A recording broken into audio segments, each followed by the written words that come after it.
Bonjour, nous sommes le mercredi 1er mars 2023 et je vous propose la situation des cultures de cette semaine. En ce qui concerne les colzas, avec les températures plus douces la semaine dernière, ils ont démarré leur montaison puisque maintenant on observe un allongement de la tige. Donc au niveau des stades, on est au stade C2, D1. Donc D1, on a encore les boutons qui sont cachés par les feuilles.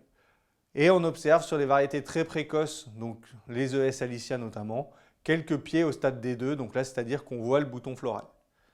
Au niveau des ravageurs, donc le principal à l'heure actuelle, c'est le charançon de la tige du colza. Donc pour rappel, il ne faut pas le confondre avec le charançon de la tige du chou qui vole en même temps. Donc le charançon de la tige du chou, lui, va être plus petit et le bout des pattes rouges. Donc c'est vraiment le charançon de la tige du colza qui fait le dégât. Pour les observer, donc il n'y a pas 36 solutions, ça passe par les cuvettes jaunes pour pouvoir mesurer l'arrivée des ravageurs et ensuite déterminer la date d'intervention. Donc l'intervention va être à positionner 8 à 10 jours après l'arrivée des ravageurs dans les cuvettes.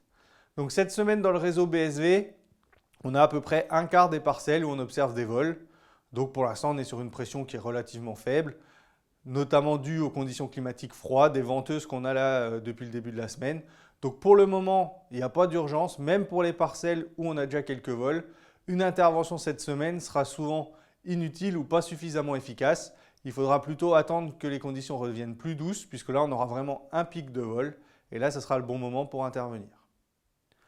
En ce qui concerne les apports d'azote, donc là, il est encore trop tôt pour solder, puisque le premier apport n'a pas ou peu fait effet. Donc là, ce n'est pas la peine de se précipiter, surtout que dans les 8 jours, il n'y a quasiment pas de pluie d'annoncée. En ce qui concerne les céréales d'hiver, donc là, on est majoritairement au stade plein talage. Pour les escourgeons, ça va être comme pour le colza au niveau de la fertilisation azotée. Pas d'urgence à rapporter le deuxième apport d'azote puisque on le voit bien en plaine, les escourgeons sont encore très jaunes, donc le premier apport n'a pas fait effet.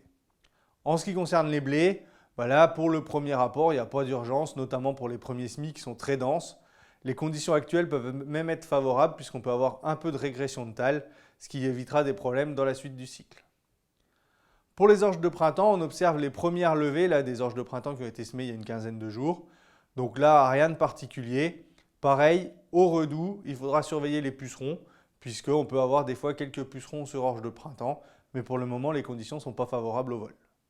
Je vous souhaite une bonne semaine, à la semaine prochaine.